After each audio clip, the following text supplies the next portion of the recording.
senga atura ibyaha neza usenge uraba ingene Imana iguha inkomezi zaheye zo mu mutima ukizwe neza kandi ndabwiza inkomezi zo mu mutima zituma wanka ibyaha muri wewe zituma abanyabyaha budafatanya zituma trisheri wo yiheba kandi ubona ati birananiye mugabo iyo ndiko ndaja ni kwa data mu bwami kwa data Yesu adutabara ukavuga ati nintemuka ni Imana nimenya niki ndabwira hajya wasenza Imana ntigukoze isoni. Ntahengira Kamaro TV.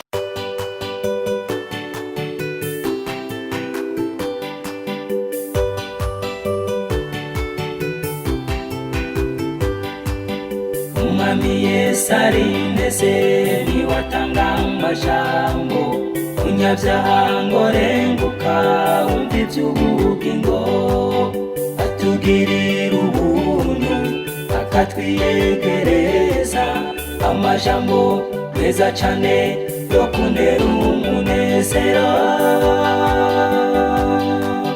niyo meza ndayakunda ntahatanezera.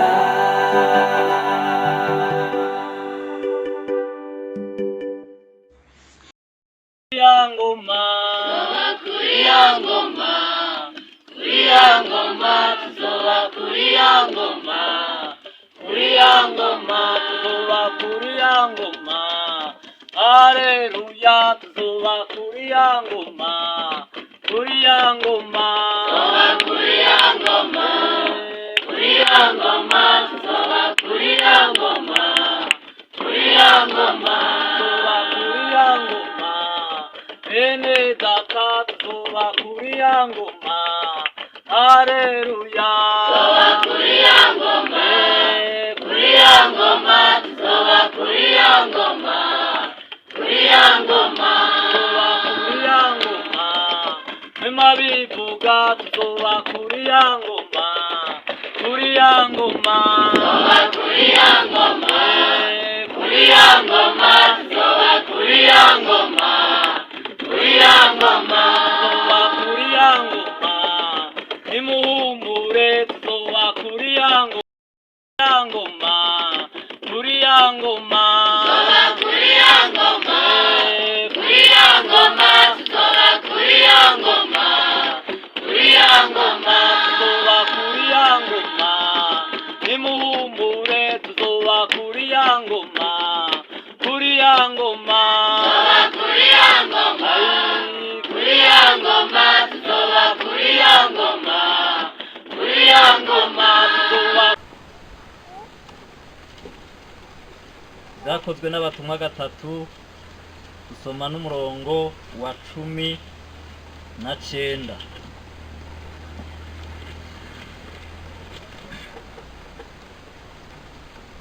Izakozwe n'umwa gatatu 19. Nimero z'urukaratasi ni 135 bavuga ngo nuko mwihane muhindukire ibyaha byanyu bihanagugwe ibihe byo guhembuka bibona ingene biza bivuye mu nyonga z'umwami Imana nidufashe. Naya majambo y'Imana dusomne ijambo ry'Imana usomne muri Matayo Yohana ariko aravuga ubutumwa bwiza yavuze ngo mwihane kuko ubwami bw'Imana buri hafi. Hano twabonye ijambo ry'Imana rivuga ngo nuko mwihane muhindukire ibyaha byanyu bihanagugwe ibihe byo guhembuka bibona ingene biza bivuye mu nyonga z'umwami Imana nidufasha. Umuntu iyo yihanye byasaba kaca ahindukira. Umuntu ariko aribaza none ko umuntu ashobora kwihana ugasanga yarihanye ari mu ishengero ry'Imana mugabo ugasanga ntiyigeze ababanura ahindukira ngo ave mu byaha ugasanga yabigumyemo. Tugiye kwiga uno munsi Imana idufashe tugiye kwiga ijambo ry'Imana rivuga kwihana umuntu agahindukira icyo umuntu ari bukore kugira ngo ashobore iyo yihanye kugira ngo ashobore guhindukira ave mu byaha. Kuko igice kinini arashobora kubaho ugasanga yarihanye mugabo mu banyabyaha ukamusangamwo. Yesu adufashe. Ugasanga yarihanye aranaririmba mugabo ntiyigeze abaho ikintu bita guhinduka. Yesu adutabara. Rero ijambo ry'Imana byasaba ko umuntu iyo yihanye ibyaha byiwe abivamo. Yesu adufashe. Kuko murashobora kubona umuntu ashobora kwihana ugasanga kupinaji yayigumyemo. Kandi muri uko kuyigumamwo nta nkomezi ngo heza ngo aronke zo kunesha ibyaha. Kuko umuntu ugira ngo aronke inkomezi zo kunesha ibyaha nuko yihana akabivamwo. Yesu nadufashe. Iyo umuntu Imana imugiriye imbabazi agatahura ukuri kw'ijambo ry'Imana ko byasaba ko yihana akamaramaza akababanura n'ibyaha. Mu gihe utazoba urababanura n'ibyaha nuratangura inzira y'agakiza ntuzoba urihana. Yesu adufashe. Mugabo uzoba waraje mu ishengero ukinyegezamwo. Abinyegejemo muzobabona abavyeyi uzobona ari umukobwa w'umukiza wabwiye ati naje ndumva nkene gipantara none uzoyambarira hese koporari tayemera. Yesu adufashe. Muga kubera ko wewe ntiyigeza mu bisanzwe gukizwa. Umuntu arakizwa agasobanuka akumva ibyaha bimushishe. Yesu adufashe. Yesu agirire. Hama rero usanga ariko kugira ati ndumva nkene y'ipataro ari umwana w'umukobwa ati none uzoyambarira ati we fa kungurira nzokwereka. Ugaje usanga yakubise igitenge yakimanuye kigera ngaha mu gipataro nayo igera hehe igera nkaha. Yesu adufashe. Hama rero iyo muhuye hagerageza akayinyegeza muga kubera biri ndani hehe mu bisanzwe iyo umuntu yihanye. Yesu adufashe. Bundi bwo bw'ijambo ry'Imana rivuga ngo Yesu nzogerera muri yo niko Imana yavuze. Nzogerera ngendere hehe. Mu bisanzwe iyo umuntu yihanye neza ibyaha arumva bimushishe. Arumva ibyaha bimushishe, arumva ibyaha byanse, arumva yo bivamwo, atofatanya n'ababikora, atari umugenzi w'umunyabyaha yopfa arondeye. Ikizokubarira ko umwana wawe adakijije neza azogira umugenzi w'umupagani kazi cyangwa umupagani. Yesu adutabara. Ntazoba arakizwa. Yesu adufashe. Ubundi bwobwo iyo umuntu yihanye akababanura n'ibyaha arafise ukundi kuntu amera. Iyo yihanye arihana hama agahindukira ibyaha akabivamwo akaba umuntu w'Imana ariko araja mu ijuru. Yesu adutabara. Ubundi bwobwo ndashimiye Imana. Yesu adufashe ko turiko turavugana n'Urwanda. Je nihanye niga mu mwaka w'8. Yesu adufashe. Nihana niga mu mwaka w'8 kandi by'ukuri narihanye ibyaha ndabiheba. Ndaheba ikintu bita ibyaha ndabivamwo. Yesu adutabara. Kandi ndababwiye je narumva hako nosubira gutirisha kw'ishure noheba. Naye nakiyo cyese naye nakiji. Narumva ntako notirisha kw'ishure nobiheba. Yesu adufashe. Kuko nari sanzwe hari abana twiganye babakizwa batigeze batwamira ibyamwa byiza. Ari naco cyatuma camvuga nti nta musora akizwa. Yesu adufashe. Navuga nta musora akizwa mugabo Imana ndayishimira ko by'ukuri maze gukizwa yamaye gukizwa.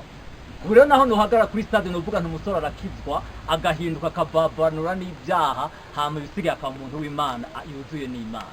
Yesu adutabara.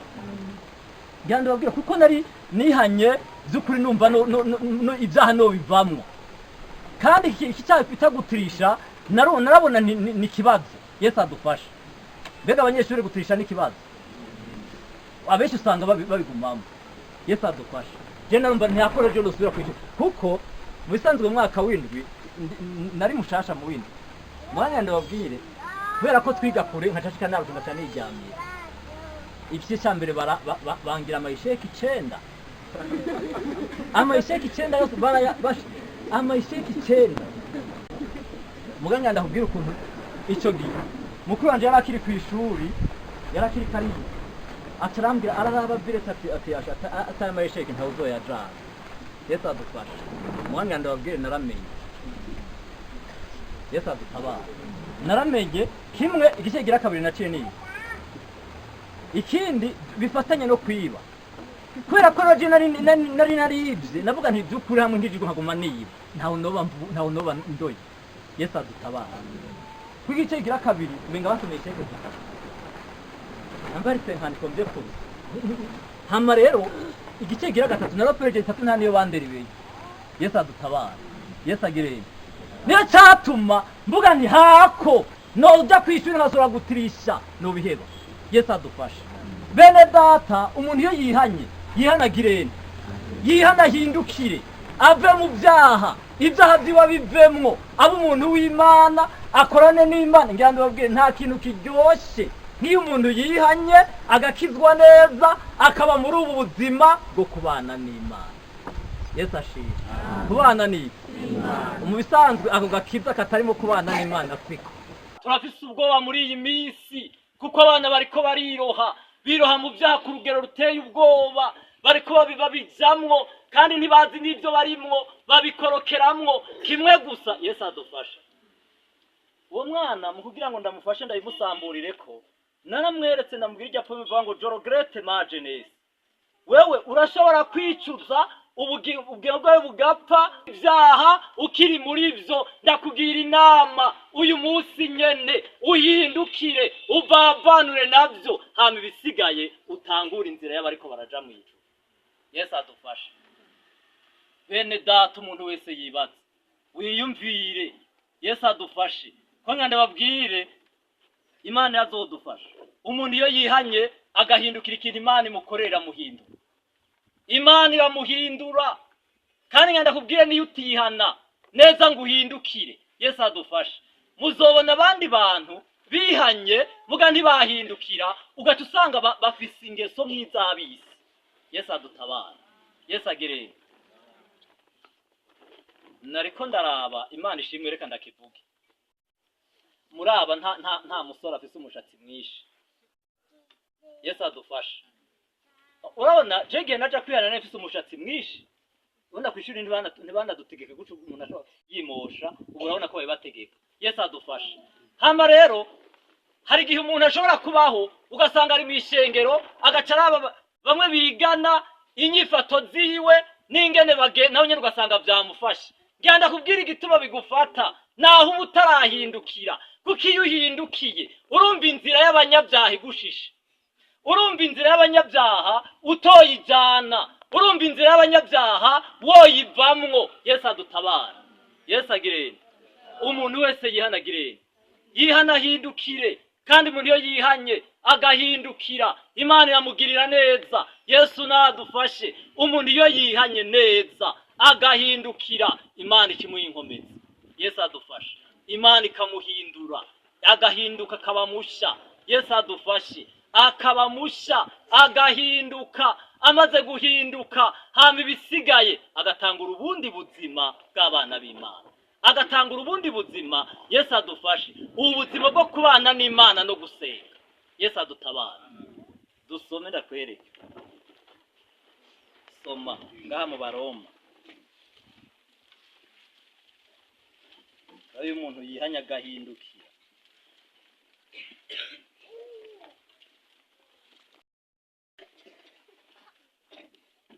Abaroma 12 ndanzija mbere avuga ngo ubugingo bushasha.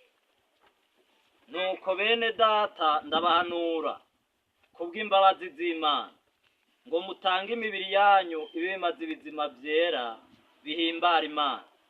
Niko kuyikorera kwanyu kogira ikimaze. Ntimwishushanywe n'ivy'iki gihe yamara muhinduke gose mugize imitima misha ngo mumenye neza ivy'Imana igomba nibyo byiza bishimwa gose. Imana nidufashe. Naya majambo y'Imana. Kwijambo ry'Imana ryavuze ngo mwihane muhindukire ibyaha byanyu bihanagugwe ibihe byo guhembuka bibona ingene biza bivuye mu nyonga z'umwami Imana. Umuntu iyo yihanye agira ubugingo busha. Yesu adufashe. Niyo cyatumye Paulo yandikira Abaroma aravuga ngo nuko bene data ndabahanura kubw'imbabazi z'Imana ngo mutange imibiri yanyu ibimaze ibizima byera bihimbara Imana. Niko kwikora kwanyu kogira iki. Yababwiye ngo nimwishushanye n'ivyiki. Yesu adufasha.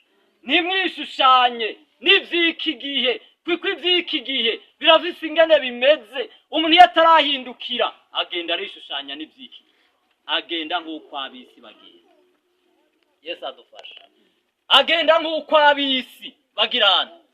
Mbega hari uko abisi bagenda, hari uko abigeme bisi bagenda, hari uko abasore bisi bagenda.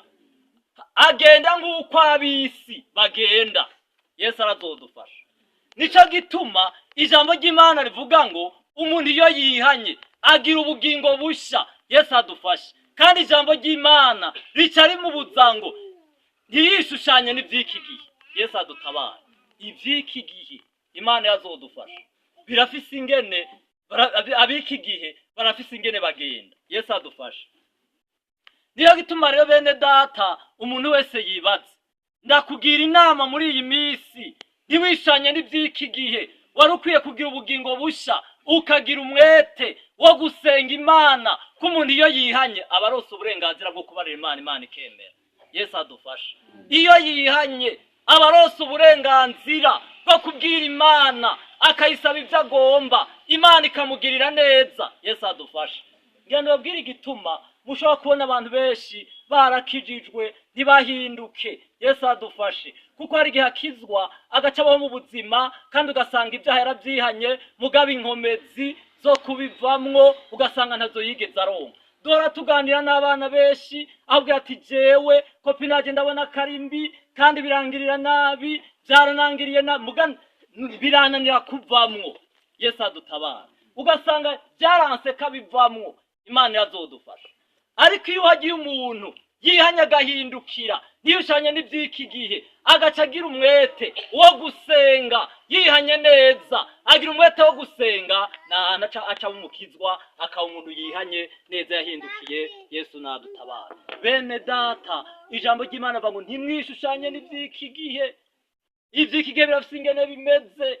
Yesu arazodufasha. Umugiye kuja mu buruhuko. Yesu adufashe. Umuntu wese aje hariya mubane n'undi runganwe. Nico gituma umuntu yatarakizwa neza usanga yahindutse. Uzosanga aho basiga inzara. Yesu adufashe. Uzosanga aho bagirana. Umwana umwe yaragiye ngo asanga aho bariko barasiga umushatsi umuki. Hama rero ngo nawe nyene acira bango naje ni munsigi. Baca baramusigi. Ugarutse muri korari baca bakoza ati ivyo bintu kandi vy'ukuri bisize ntibazogenda batabimenye. Yesu adufashe. Hama rero nawe nyene ngo acarashaka aratega umutwe na nyene barabusigira. Genda abwira umuntu ashobora kwemera ivyo n'umuntu atamana bafise muri we. Ko ari umuntu ashobora kubaho akabaho vy'ukuri ameze nk'abisi. Niyo gituma ushobora gusanga basiga umushatsi nawe ugacivuga ati naje nshibirako. Ugasanga basiga inzara naje tisigira. Yesu adutabara. Yesu agirene. Yandi babwira by'ukuri yagiye umuntu akijijwe neza. Nta mukobwa akijwe yambara ipataro. Mugiye utarakizwa neza irakuryohera, ukumva muri wewe ikuryohera ugacuvuga ati mpananje nigera usanze aho bambara. Waheza kwigera ugacugenda ukaraba ati bega yemwe. Agayagenda karaba ati yemwe. Ahagirana. Ari yigeze yagize ko wigeze wambaye nawe kubonye. Mugaba Imana yo mwijuru iri hariya, iri ishobora kubona ibiri bwina mu mutima, iri ishobora kubona ibiri amabanga, iri ishobora kwitegereza ikabona mu mutima, iba yakubonye. Yesu arazodufasha. Niyo gituma umuntu yarakwiye by'ukuri, yarakwiye kwihana, akaba umuntu ameze neza, akaba umuntu akijijwe, afise agakiza. Ko ari gusaba gusanga umuntu yarihanye atagakiza mu gakari muri we. Yesu adufasha. Umwana umwe yagiye ahantu mu gisagara agiye ku rubanza. Yesu adutabara. Amara agiye ku rubanza, ona ku rubanza ona uye n'igihe ca none. Yesu adufasha. Amara agiye ku rubanza caragenda ku rubanza, agenda buse mugabo ibitugu bitambaye. Muramubona abantu bavuta ibitugu bitambaye. Ugasanga yabuse. Yesu adufasha. Undi mwana umwe namaje none ngene utari wambaye. Yari foto yase kuri status. Aterega hajya nari imberewe, ati nari imbusa. Ariko by'ukuri ndaraba none yifotoje atakiri impuzu mu bitugu. Yesu adufasha. Mugaca mbwira ati nari imberewe, ati hajya nari imbuse. Yesu adufasha. Yesu agire. Yarabuse mugabo aha mu bitugu ntiyageze. Yambaye. Hamara nyamwana acaragenda ku rubanza, araja muri mariage ubona ashobora kuva nk'akaja nk'ibujumbura agiye muri mariage raraba ingene abandi bana bambaye bibujumbura nayo nyene acarambara mugabo we yarasanzwe ari umukizwa kandi aririmba Yesu adufashe nayo rero nyene urabona ko baba barahabona bagaca barone uye ni mu gihe cya none baca barabafotora baca banungikira mwarimu wiwe baramwereka ingene umukobwa we yabaye ikintu bita kabarore Yesu adufashe agaca agenda hariya ari bujumbura ntazi ko vyaje Yesu adufashe agacaza yambaye neza yambaye zimwe ndende yambaye nk'abakizwa agacaza mu bikorwa vy'Imana muga yari yaragizeni yagiye bujumbura kiyanduza mwarimu ntiyari yamubonye Imana yaramubonye n'ubuhinga bwa none buramubona ubisanza mwarimu yari Yesu adutabara niyo gituma bene data umuntu yakwiye gukira agakiza kuko umuntu yafise agakiza vy'ukuri agakiza kindani mu mutima nta kintu gishobora kuguhindura ntushobora guhindurwa n'ivyiki gihe Yesu adufashe ntushobora guhindurwa n'ivyiki gihe kuko ivyiki gihe mu bisanzwe birafise ingene bimeze Yesu adutabara Yesu adufashe Yesu adufashe none bene data niri jambo ry'Imana ko birashoboka umuntu agasanga yarihanye ntiyigeze ahinduka ntiyigeze avavanura nibi vyaha none turiko turiga ijambo ry'Imana bene data ganda bagira inama Yesu adufashe muragomba ndabagira inama waruka muragomba ndabagira inama none kwihana ntimwihanye none kopinage jamwo bana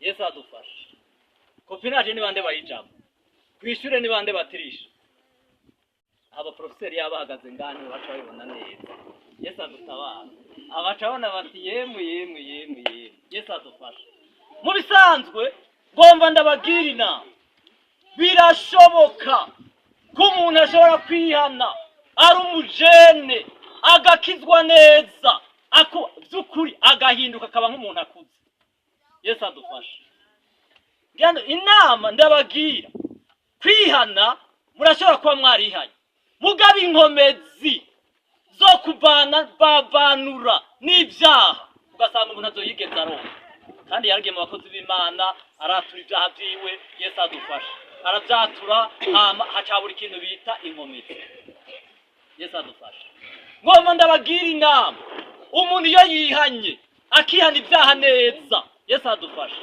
amukagira umwete mwishi Yesu adufashe akatura ivyaha vyose yumva Yesu adufashe kandi amaze kuvyatura vyose hama akagira umwete wo gusenga Yesu adutabara akagira umwete wo gusenga iyo umuntu asenze Imana imuha inkomezi z'indani mu mutima hari inkomezi Imana ishobora guha umuntu iyo yasenze ikamuha inkomezi agahinduka akumva none nta bana murabona badatirisha barabaho mu ishure bangana gute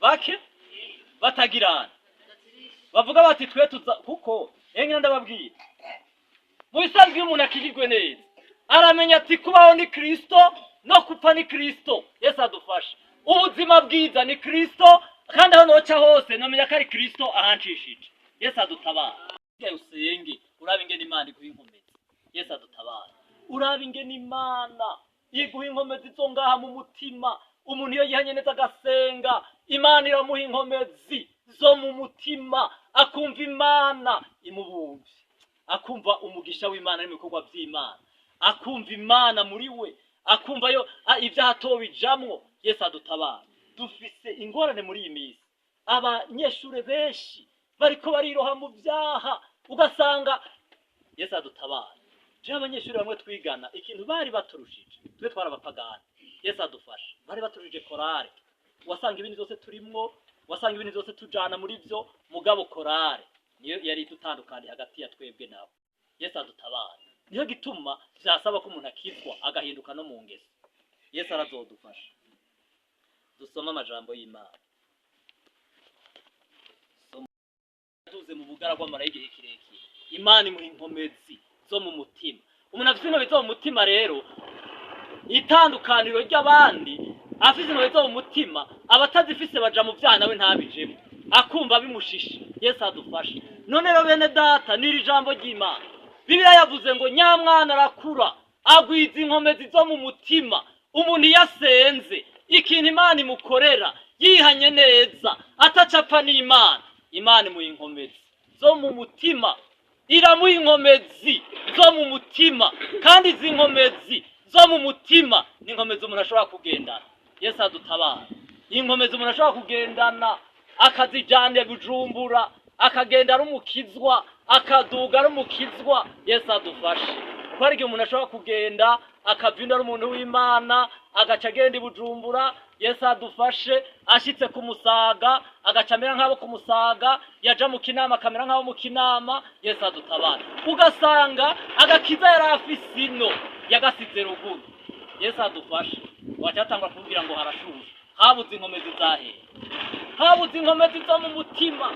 Kandi ngende babwire ngo umuntu afise inkomezi zo mu mutima. Yesu adufashe. Afise inkomezi zo mu mutima n'abandi banyeshuri bo bimenye.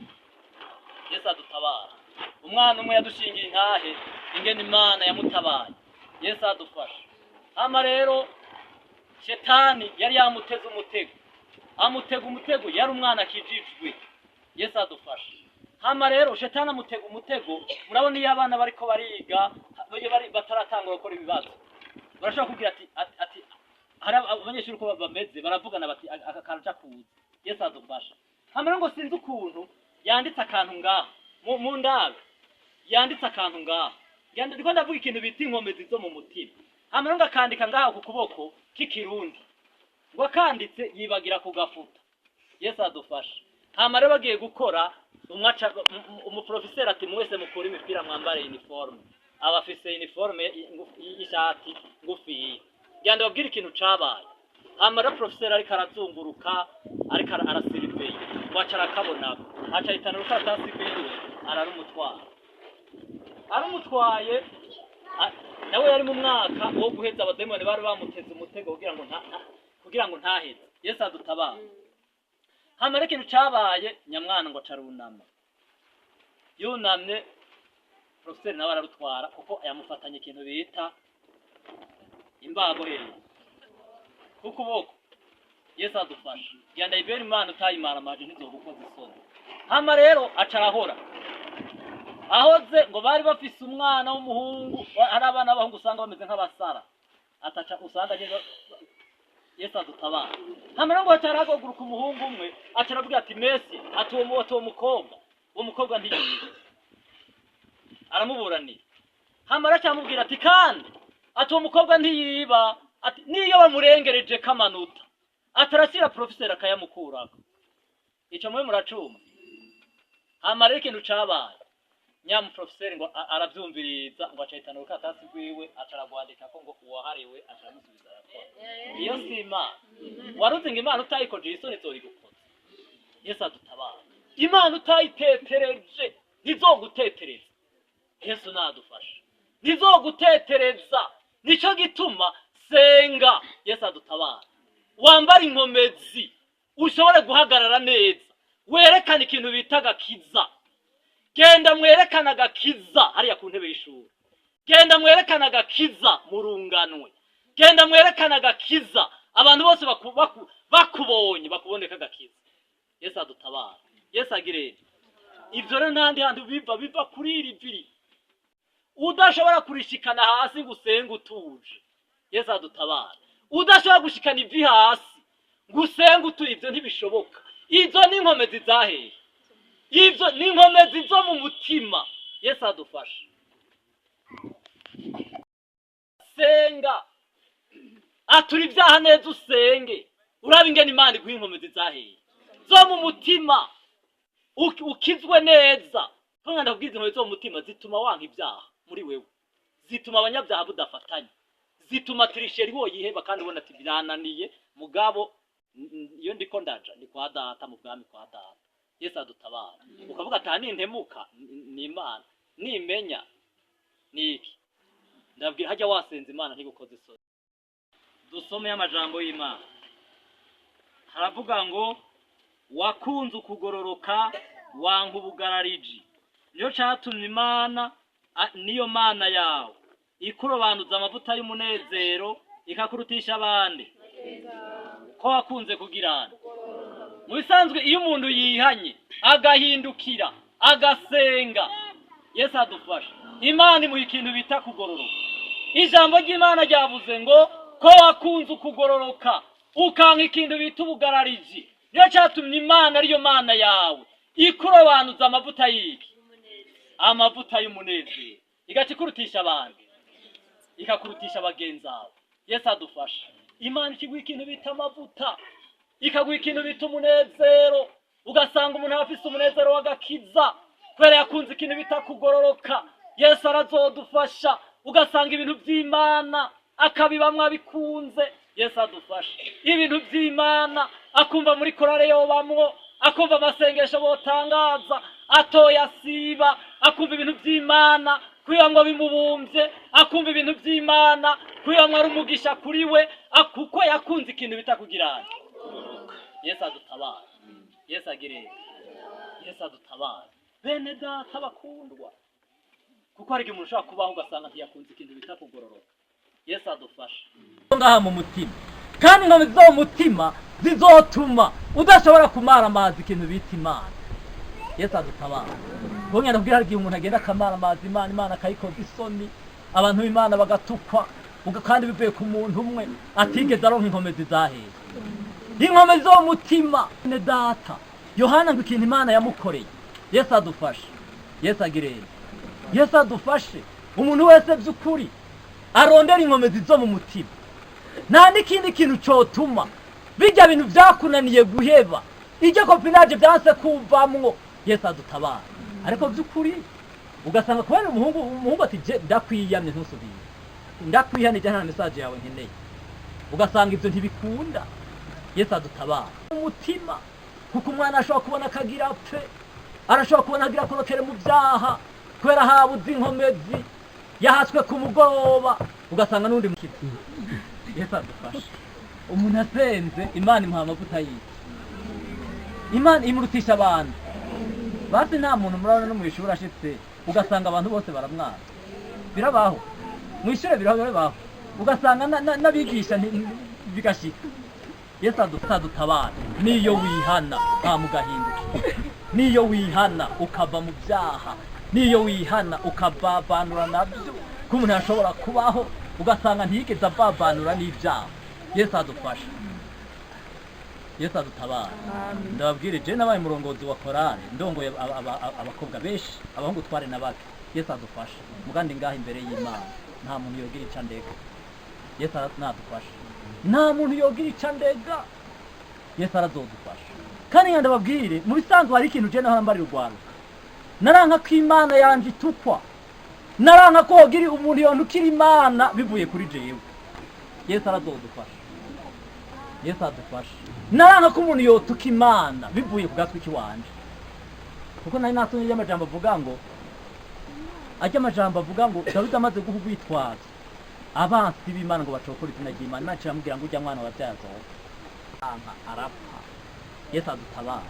Naranka rero ko Imana yanje yotukwa, ko babaho ikintu bita gutuka Imana bivuye ku gatwi kiwanje, hobaho umuntu yotuka Imana bivuye ku gatwe kiwanje. Yesu adufasha. Yesu adufasha. Bene data bakundwa, umuntu wese yibaze mu mutima kandi yumvire mu mutima, kuko igihe kirakuze, iminsi ni mibi, abantu barihanye ariko ibyaha ntibigeze babivamwo. Igihe ni iki, ndakugira inama kuri uyu mugoroba, ni igihe cyiza. Yesu adufasha. Ni igihe cyiza cyuko umuntu wese ategura ikintu bita umutima. Ushaka kuba umaze igihe kirekire, ushaka kuba umaze ibihe birebire, umaze imyaka myinshi mu ishengero, umaze igihe kirekire uririmba mu gukumva umutima, kuko uyu mutima ntujya ruswa, uyu mutima urakubwira ko udakijije, uyu mutima urabikubwira wonyene. kuko umutima ntacu gusaba ukubwiza ukuri. Ukaba nawe ufise intaye bifuza gutanga cyangwa izindi nyigisho cyangwa ugomba kuduhuza n'ubifise, twandikire kuri ino nimero ya WhatsApp 68 884 981 68 804 981 canke 68 42 14 47 68 42 14 47. Kaze twiteze intahe zivuye muri mwebwe kugira natwe tuzisangiza abandi. Izina rya Yesu rirusheho guhabwa icubahiro. Kaze, Imana ibahezagire. niyo meza ndayakunda ntahatanezera